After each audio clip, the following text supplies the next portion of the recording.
I've taken a lot of crap for it, but it was actually it was the perfect idea. And what basically happened was I got together with Ed Bishop and Bill Decker, and we were in the living room of my apartment, and you know, we've been talking about making a movie and just getting it on, making a movie on video and trying to get it distributed on video. We thought that maybe we could put something together that was going to be gory and funny, and we knew we weren't going to have much money, so we wanted to make something really slapstick, something really silly. We were sitting around batting some ideas, and we figured what we should do is find the best possible, come up with the best possible title. And when we hit on Redneck Zombies, all of us just looked at each other and we knew that was it. And Ed Bishop immediately started writing a script based on Redneck Zombies. I wrote a few scenes, you know, and I tried to punch some things up, and sometimes, and you know, Ed of course would punch my stuff up, and it was pretty much a collaborative effort. We'd also come up with things that were very spontaneous on set. Ed would add the comedy. You know, he's really good with the slapstick, and then when he would come up with a sick idea, it would be incredibly sick. I think I came up with sort of the mechanics of the cabin scene because I knew how I wanted that to be paced. I wanted when Lisa runs into that cabin toward the end, I wanted to get away from all of that which was funny and sort of start making it really creepy. We do go for a couple laughs in the cabin scene. I think it works, but I think that the horror does overpower you know, what's going on there, and people, fans that I've met at conventions and emails that I've gotten have told me that, you know, they really love the cabin scene. They really, sometimes some people said they had to stop and have a cigarette. They just had to take a little break, and that's kind of flattering actually. And of course there's the acid autopsy scene. You know, I had a little bit to do with that. We decided that what we wanted to do is we wanted to find that place between like the Herschel Gordon Lewis movie and the Romero movie, say, which is like, it's almost horrible to put those two in the same sentence, but to make something that was like ridiculous and would like throw our audience off guard, and then like sort of bear in with some intense gore or some really creepy scenes. And I think we succeeded for the most part. There's a lot of people that really take it very seriously. There are zombie purists who are very critical of Redneck Zombies because we did not follow the zombie code of ethics for making the movie. But you know, it's all a joke. And to like Redneck Zombies, you have to get it. You have to understand what's going on there. You can't really. It's not a reflection of reality. It's a silly movie with a lot of arterial spray. Of course, you know, it also sounds like I could be making an excuse and that Redneck Zombies is bad. You know, that's going to be for you to decide. That's going to be for you to decide, you know. And whatever you come up with is cool with me. Because one thing that I've learned is not only to enjoy the good reviews for Redneck Zombies, not only to you know, to have the happy fans come up to me, but I've also learned to embrace the hate. I feel that Redneck Zombies plays best to smart audiences, to smart people, because they can get the inside on it. You know, they know what to take. Well, they know what to take seriously, but they know what not to take seriously. And you know, a lot of the positive reviews we've gotten, I think, have reflected that. We were putting everything we had into it. We were doing a lot of setups for each scene.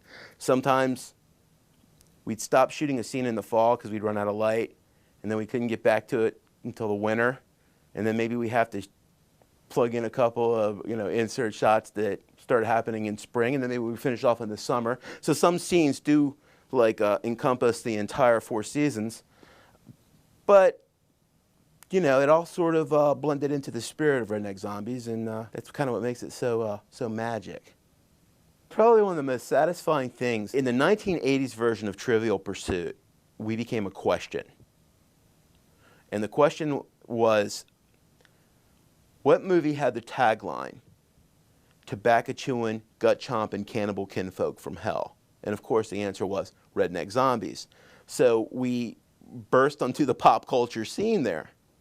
And that was a really happy moment for me. You know, we've also been You know, we've been in the New York Times. We've been we were in Life magazine. We were in the Athens Times, the London Times. It's really interesting where Redneck Zombies has popped up. I think people say that Redneck Zombies was really innovative because, you know, we shot it on video and we achieved our goal of getting it distributed. Lloyd Kaufman of Troma fell in love with this. And, you know, he had Ed and I come up to New York, and we sat down with him and we made a deal. And it was really a match made in heaven, Redneck Zombies and Troma. Lloyd and Michael Hertz took really good care of us. And if there was anything that was innovative, it was how Troma was able to take Redneck Zombies, a movie rejected by every other independent distributor, and to promote it to the point where it has become a cult film and, you know, one of the most recognizable posters, you know, in independent filmmaking. You know, Lloyd took me on. He took me on to work at Troma. I worked on Troma's War. I worked on Toxic Avenger 2, Toxic Avenger 3. I worked on Sergeant Kabuki Man, NYPD. And I did a little work on Death by Temptation. Lloyd gave me the opportunity to be a special effects coordinator, to learn how like independent movies are made, and I was also a second unit director, so he helped me to grow as a director. So, you know, really, if there's any innovation to talk about, in independent filmmaking at all, you know, where Roger Corman left off, Lloyd Kaufman and Michael Hertz with Troma has continued. In the 20-some-odd years since Redneck Zombies, I've done a reasonable amount of work that hasn't really been, I guess, in the mainstream. I did some work with Good Machine on Ang Lee's first movie, Pushing Hands. I was special effects coordinator on that. You know, I did a series called Monsters, which was a spin-off of Tales from the Dark Side. I was a special effects coordinator on the final season of that, and that was really another great experience. Some of you 30 and 40 somethings out there might know Jimmy's Chicken Shack. I made the video for High that was on MTV, and was on MTV 120 minutes a lot, and I think it hit number 8 on MTV2. That was like my big music video. I did 2 documentaries. One was called Fast Game, Fast Money, The Grifters of New York, and that was a half-hour documentary on 3-card Monte players. And I did a documentary called Fighter, which I'm very proud of. Right from the beginning, I was there with a camera with Randy Couture, and he eventually became the Ultimate Fighting World Champion. That's won a lot of awards, been in a lot of film festivals. My latest project, Loop, is something that is, I don't think anyone expected from me. It's sort of a psycho-political thriller. Loop is really a movie that, to me, is a reflection of the mindset of what's going on in America since 9/11. And it's sort of like a fever dream. Hard to classify. Hard to get programmed anywhere because it really bothers people. I believe it's politically agnostic, but it's about an insane person. It's about a person who has lost his mind. So that's what I came up with for my second feature. Keep an eye out for it. Redneck Zombies is what it is, and it's been around for more than 20 years now, and I'm very proud of it. I'm very proud of it, and I'm very happy with the fans who've kept it alive. I will also go to conventions and hang out at the Troma tables, you know, and I love, if you're at a convention and you see me, please come up and say hello. I love my fans. Or I love fans of Redneck. I don't know how many fans I have, but I love the Redneck Zombies fans.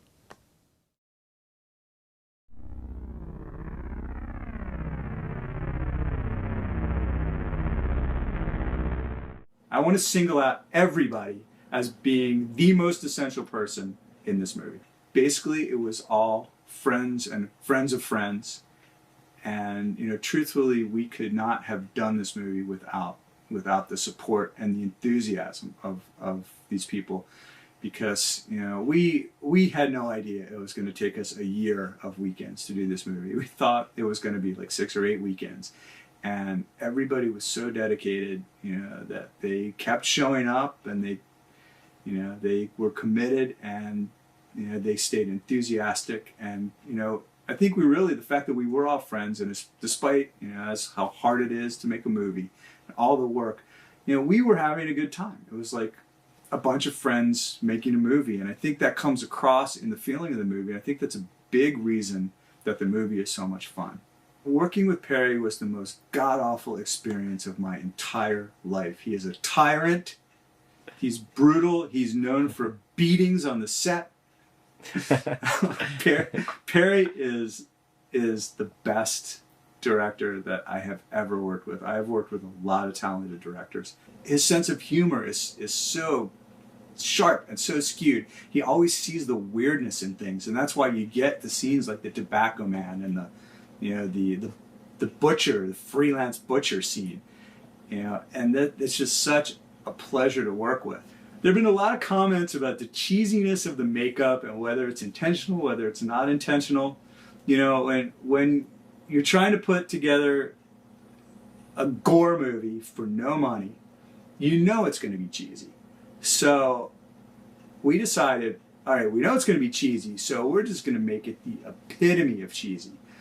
You know, there are some scenes that we pulled off, you know, with realism in mind, or at least Dawn of the Dead realism. It's very cartoon gore, but it's very visceral and bloody and gooey and slimy. And it may not look like the actual parts, but it's gross and disgusting, and that's all that counts. And that's, you know, that's what we decided to do. It's like, we've got blood and guts and meat and bones and slime and gummy worms and chili and everything just as cheap as we could, but that just looked gooey and gory and slimy, and then just, you know, a lot of blood. We knew how to make bladders. We couldn't afford bladders, so we used balloons. And we said, well, you know, we got balloons. Wouldn't it be funny if we just make it obvious that it's balloons and tubes? Because everybody knows. There are some scenes like the head blast that you know, 3D digital effects, you know, when everything was done on the set. I mean, I consider that up there with, you know, among the best effects that have been seen on screen. And then there's the, you know, the zombies, where we had to make up 100 zombies. And we said, you know, we can't afford the gel that we used on Jethro for 100 zombies. So if we can't make them good, we're going to make them so incredibly obviously bad that no one would ever look at those zombies and think that we intended them to look good. And that's why they have, you know, black eyes and cornflakes sticking out of their faces, because that's what we did. It was, you know, it was black around the eyes, honey on the face, cornflakes, and then we hit them with a huge powder puff and made it all white, and that was it. Redneck Zombies is a parody. I guess it fools people because it has a lot of the real elements. When we started, we were writing the script, we described it as Dawn of the Dead meets the Three Stooges. You know, and if you watch the Three Stooges, you certainly can't find good acting or good production values, really. It's silly and it's stupid, and, you know, the effects are pretty obvious. I mean, nobody really thinks that Moe is actually twisting Larry's nose with pliers. And that is exactly what we were going for. You know, was it intentional that the sound's bad sometimes? No, it wasn't that we didn't know about it. Sometimes we didn't have enough people to do sound, so we stuck the boom in the ground, propped it up with a rock, and that was our sound man. On the other hand, if you really look at the movie, the dialogue is bad, but it's intentionally bad. The story is cliche in a lot of ways, but then there's some cool twists in it too. But if you look at some of it, like the lighting, I'm very proud of the lighting. George Scott, in the few scenes that have lighting, the lighting is great. For the budget, the lighting is beautiful. There's great shots. the angles, you know, the coverage of things, the way things are cut, you know, the way things are revealed, the, you know, some of, like the art direction, like the way some of the scenes are set up. People have mentioned in, you know, that, you know, you can look at this, you can watch this movie many times, which is what we intended, and you always see something new. You'll see something sitting in the background. You'll catch a subtlety, emotion, a joke. You know, so those things are all, you know, those are things that we're proud of, that I think show that this really is bad movie art. You know, as Perry likes to say, you know, we made a horrible, horrible movie, but we made the Citizen Kane of horrible movies. There's a legend that when we finished the movie, Perry and I took a bus to New York and showed up at Troma's doorstep with our tape in hand. Now, it's a good legend. The fact is, we called first. We had an appointment. We took a train. But, you know, the way we got distributed by Troma was that when we were halfway through making this movie, we saw Toxic Avenger, and we loved it. And we knew that these guys thought like us. So we knew as soon as, when we finished this movie, we were going to take it to them, and they were going to love it. So we finished it. We took it to a lot of places. We sent it to a lot of places. Some people were very polite about it. Some people hated it. I think one company actually mailed it back to us in a bag full of shit with a note that said, "Now we're even." But Troma, they loved it. They called us to come up and meet with them. We knew when they loved it that they were the ones for us. And I think even though we were sending it out to all these other companies, I knew in my heart that we were going to be a Troma movie. I think before we knew there was a Troma, we were a Troma movie. And it's just been a great experience. I can't imagine being in another family. It's Lloyd, Michael have been just awesome to us, and you know, 20 years is proof. Since Redneck Zombies, Perry and I have worked on a couple of documentary projects together. We did a documentary called Fast Game, Fast Money that's about street grifters in New York. That's, you know, won several awards in film festivals. We did a documentary called Fighter, which is about the UFC and the rise of Randy Couture. Interestingly, that's where I'm actually working for them now as a producer and an editor for UFC and World Extreme Cage Fighting. So that's my 9 to 9 gig. The two questions that I think have been asked most over the years are, what's up with the drinking guy, and when are you guys going to make a sequel? As far as a sequel, it's hard to make Redneck Zombies 2 after Redneck Zombies 1, because really, how do you live down to something like that? But, you know, supply and demand. If enough of you guys call Troma and say, make a sequel, then we could probably have our arms twisted and make a sequel. As far as the drinking guy, I have no idea what they're talking about. One other thing that I want to say is how much we appreciate the fans, the people that they got this movie and have laughed with it and watched it over and over again, and you know, shown their appreciation, and really, you know, that's what made it worthwhile. We made a movie because we wanted to have fun making a movie, but we wanted to have fun watching a movie. We wanted to make a movie that we enjoyed, that other people would enjoy with us. And 20 years ago when we made this movie, I would have never ever thought that we would be doing a 20th anniversary edition, and it is thanks to the fans. So thank you guys, and look forward to seeing you in another 20 years when we're projecting this directly into your brain.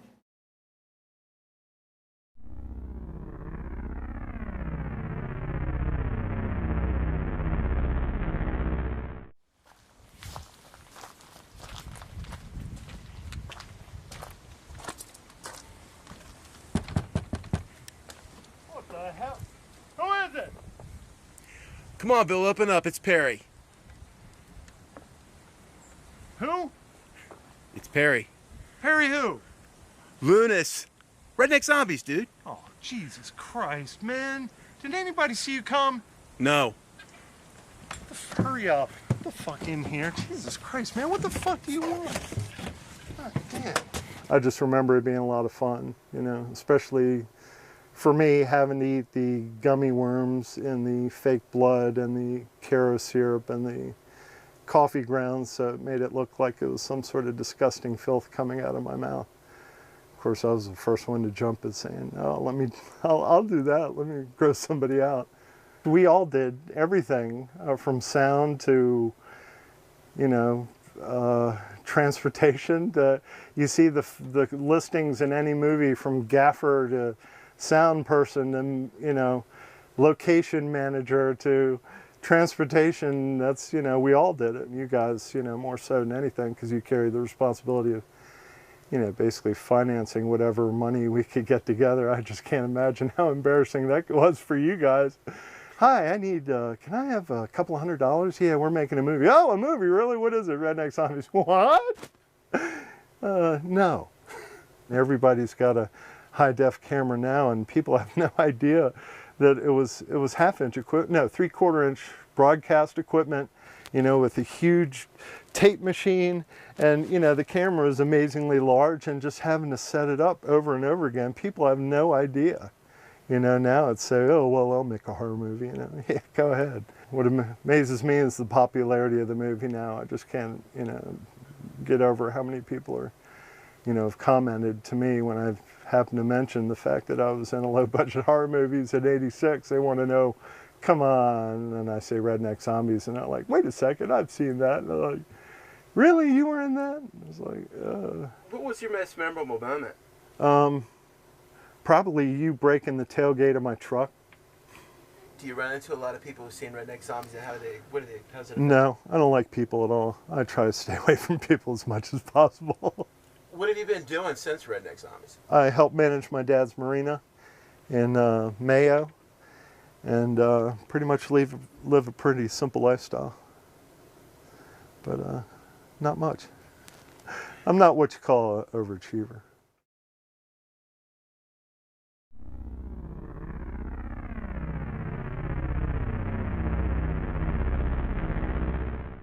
I kind of wanted to try my hand at acting. And what better way than in my son's movie?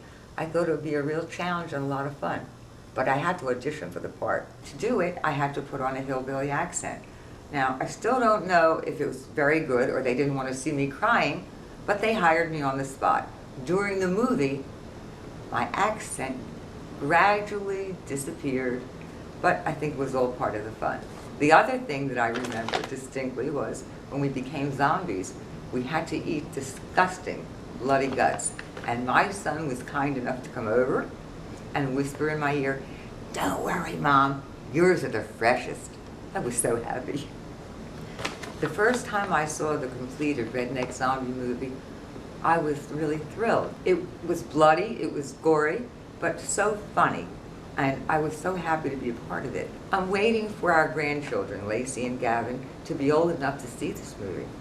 Because I can't wait for them to see me as a zombie and say, "Oh my God, is that our grandma, that ugly zombie?" To which I will proudly reply, "Yes, darlings, that's me."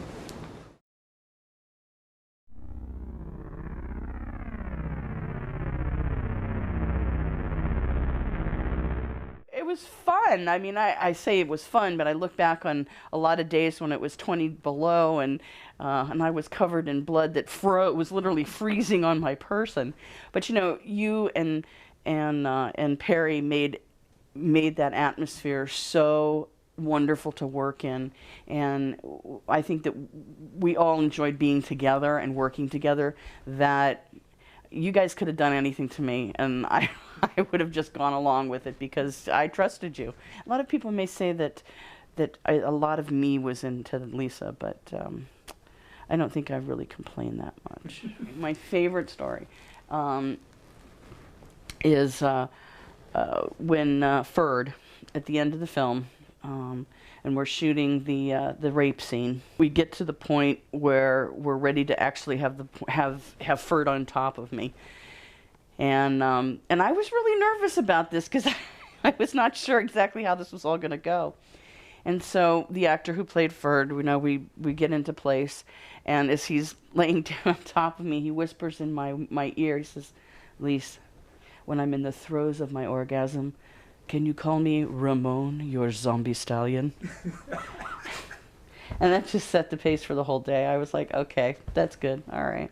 We would come back over the Chesapeake Bay Bridge and from shooting, and just covered in blood, because there was no place to shower, there was no place to take all this. And I mean, I remember there was one day where I must have had 4 types of blood, poured all over me, in my hair. I had branches. I mean, I literally looked like I had gone through a combine, And I just remember pulling up to the toll booth on the Chesapeake Bay Bridge and leaning out the window and handing the woman my $1.25, and just the look on her face to see, here's Barb and I driving across, and she's like, the night that we viewed the film for the first time, I was just stunned. Good way or good way. It was a good way. I was just so pleased with all of us. I felt very proud of the end product, I really did. To all the fans out there, keep watching the movie. Thank you for buying the DVD and supporting us, and thanks for laughing. Thanks for getting this film. So hopefully you'll insert your tongue in your cheek and sit back and enjoy Redneck Zombies.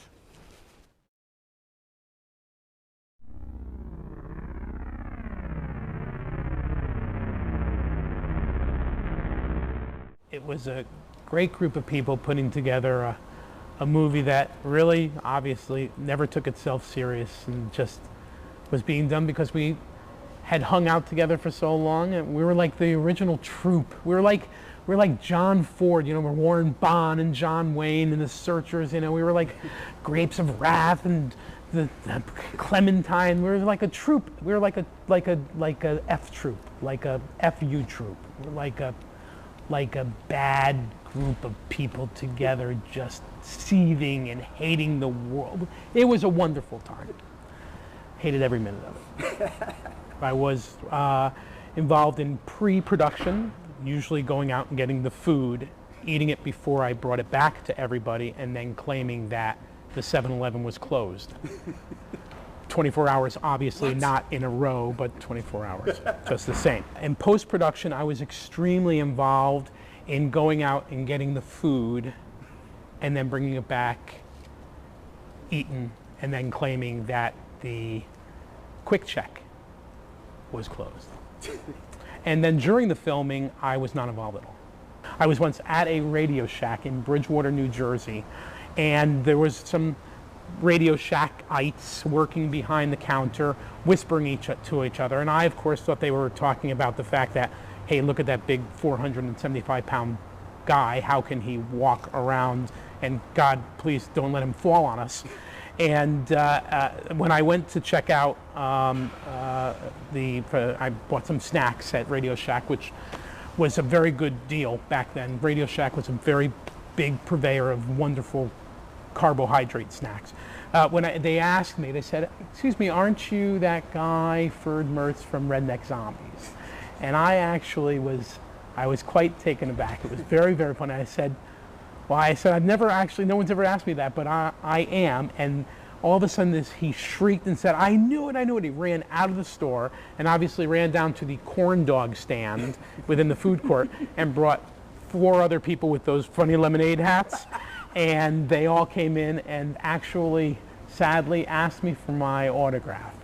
So, God, just don't go there. Just really, don't get well, you've already bought the DVD, so maybe you can rewrap it and bring it back, because there's some crazy people out there, and we're very happy for that, because the residuals are tremendous. If someone out there thinks that it's funny to watch, whether it's funny because it's so ridiculous or funny because it's entertaining, I think that's great. And I still watch my copy. That's what I got for my pay, was I got a copy of I actually think I got a discount on the copy of the DVD. I've showed it to my kids, you know, and they've basically cried and whimpered themselves and balled up into a fetal position. And they brought you adoption papers to sign for Father's Day? They want nothing to do with me whatsoever.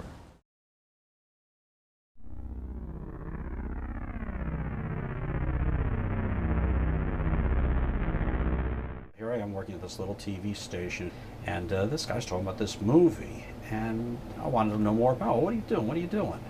And he said, it's got a great title. That's all he told me was the title. He said, Redneck Zombies. And as soon as I heard that title, I just smiled. I said, this is so ridiculous. I have to be involved in it somehow. And I was dating a girl at that time up in New York City, and she'd known that I'd done a lot of stage work. I did a lot of Shakespeare. I played Hamlet, Cyrano de Bergerac, and she almost cried. She said, but Bill, you played Hamlet.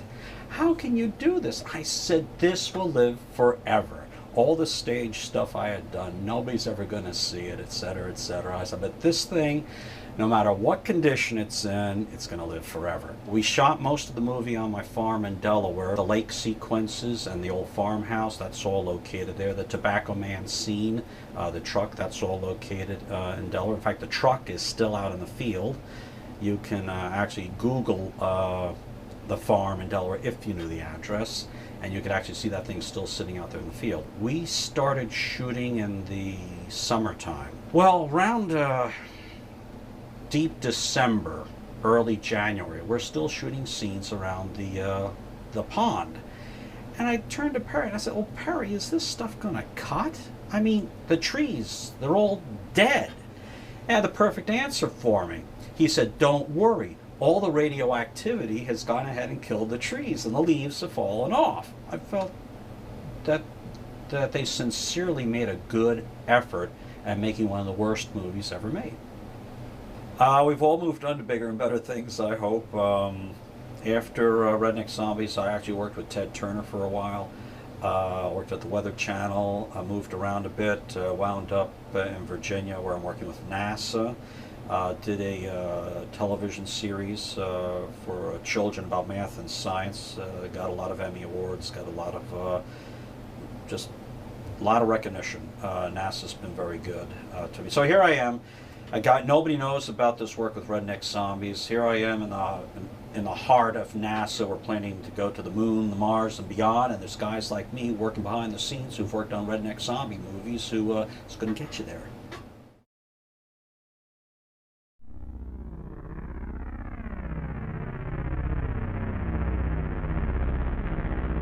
I was 2.5 years old, 2.5 years old when I played Fester in Redneck Zombies. All I remember is that I didn't have my own trailer and I didn't get paid very much. Apparently I cried a lot during the makeup sessions and all the scenings. Between being in a washing machine and eating flesh, the flesh was just chicken with ketchup, so not a big deal. The washing machine thing, just something my dad cooked up. I thought it was kind of funny. Maybe there's drugs in the actual bottle, I don't really know, but that would be the only complaint. That would be the only abusive thing that I could think of. Do you think there were drugs in the bottle? I wouldn't put it past anybody to put drugs in a bottle. There were no drugs in that bottle. That was a terrible thing to say.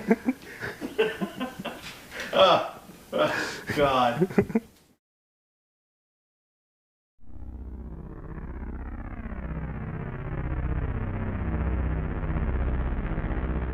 I guess I did a little bit of everything of what was needed. Held the light, read the parts, drove the Jeep, talked to the dog a lot, and made some shirts. Yeah, the shirts they kept changing in the film. Staying up nights, gluing shit on. Are we having fun yet? And I don't know, something to make the nerd get smacked. Explaining it the first time to someone who's never heard of it was funny because the barrel carried in the back of a Jeep, not one bungee cord, and rickety-rackety down the road. The memory of the cold, wet, red bloody rice flinging down my back as my head was crushed. And yes, he got a good reaction behind that one. That was funny. That was a sneaky trick, but I got her for that. I dug it. No, I didn't dig it. I was sticky. Running in the monster movie thing never really ever works out for you, because I did get a chance to run. The first time I ran, they told me slow down. Then they had me do some silly ass prance thing to keep me in frame. I don't really run like that, folks. When I runs, I bust out. Recognized once on my bicycle some white guys in a Camaro screamed at me at a light. Redneck Zombie, too. It's the soldier guy. What can you do? Wave. Wave and lean back. Then they peeled wheels and left. They didn't even give me a beer. We all wanted to get the fuck up out of Annapolis. This was the shot. Hollywood. Well, Hollywood video. But Hollywood.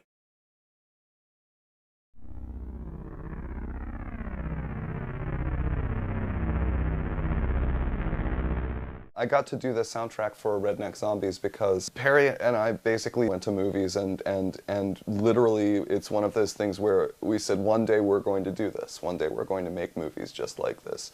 Unfortunately, the movies that we were seeing were like the Toolbox Murders. I had a few synthesizers and I guess had kind of convinced myself that I would be capable of doing the soundtrack to a movie. I think that's why I got the gig. A combination of false confidence and nepotism and you know, the fact that I actually owned some gear. Lots of like old school sequencers and weird synths and stuff like that, and sort of, you know, cobbled together a borrowed array of equipment in order to record the various things. It's amazing how much effort into it when you consider what the results were. The music sounds approximately like the actors were listening to it on set. I'm not sure exactly how the mix wound up sounding that bad. You know, because I've got to say I took the whole thing very, very seriously, pathetically enough, but years later it winds up actually being perfectly appropriate. I didn't think it was cheesy at the time, but thank God it is. That said, I think that, you know, there's kind of a design aesthetic that does actually carry through in a strange way. It's I don't know. It's hard to say, but I doubt you'd miss it. It started, I don't know, almost 10 years ago when I started giving my music away for free on the internet and you know, hanging about in various online communities. And it was sort of only a matter of time before somebody asked me if I was the Adrian Bond that had done the soundtrack to Redneck Zombies. And I thought that was really strange that anybody would know that. But I mean, if you're trying to make me say that the soundtrack to Redneck Zombies is an early electronic masterpiece, you know, I'll just sit here and let you say it.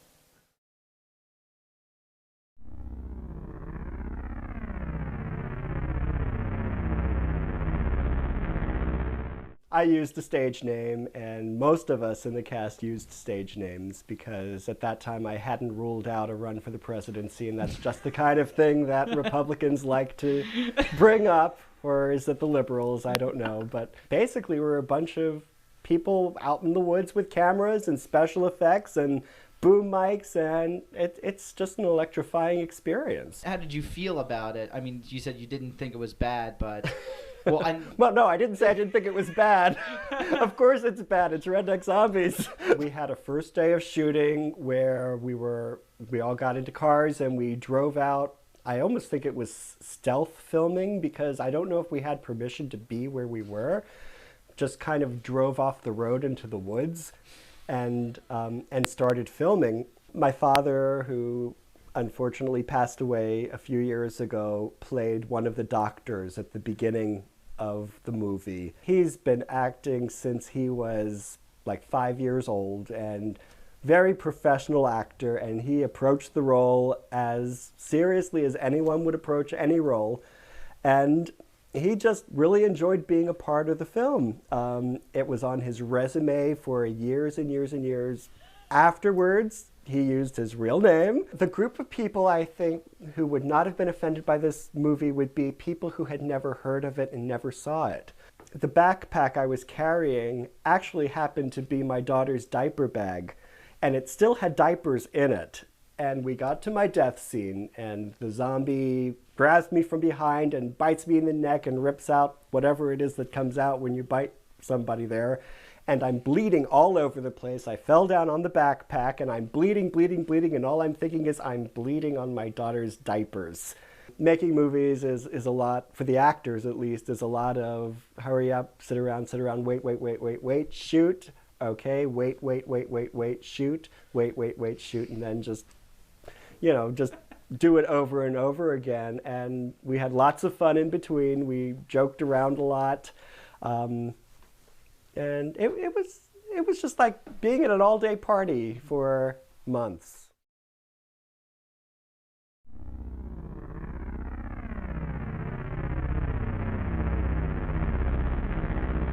I was never a big fan of the genre, so to me it was like, oh, it's a zombie movie, oh, come on.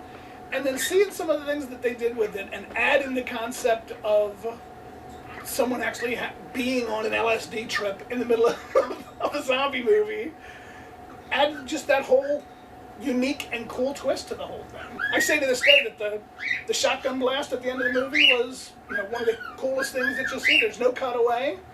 There's the guy's standing there and she shoots him, and you just watch his head explode onto the wall and goes back. It's an amazing thing. The thing that I share with people now when I'm somebody who either wants to see the movie or has seen the movie and is a fan, I'll say, well, I'll give you $5 if you can spot me. Because I'm a woman in right. We did full. I'm a recognizable person. Pretty heavily in it as far as the zombie aspect of it. Well, it was more or less just a stunt zombie. I mean, there's probably. Oh, all in all, I think I might have a minute and a half of screen time. Say that. Minute and a half. Minute and a half. But with that, over half of that is me as a zombie, where we did the full latex over my beard. The beard was new. I wasn't about to shave it for my buddy's 2-bit movie. I saw it. Wow. I'd only had the beard then for probably a year. I probably had it for a year or two. Yeah, but did that hurt when you took all that makeup off? Well, it wasn't. We didn't pour the liquid latex on. We literally made a sheet of latex that then we just glued onto place, so it just looked like flesh hanging off of the face. Okay. And it worked. What was this? The face is kind of falling off. The fact that I'm not sure if they actually used the live pig that the woman was holding for the scenes at the end, where there's the cooked pig that's on the table. No pigs were harmed in the making of this film. They were only eaten. Ed is a Jew. Harry is a Greek. Did this affect production? Let's just say it did help with craft services. Well, there you go. The deli was amazing. So the food was top notch. People did get nervous when Perry was always yelling for a grip.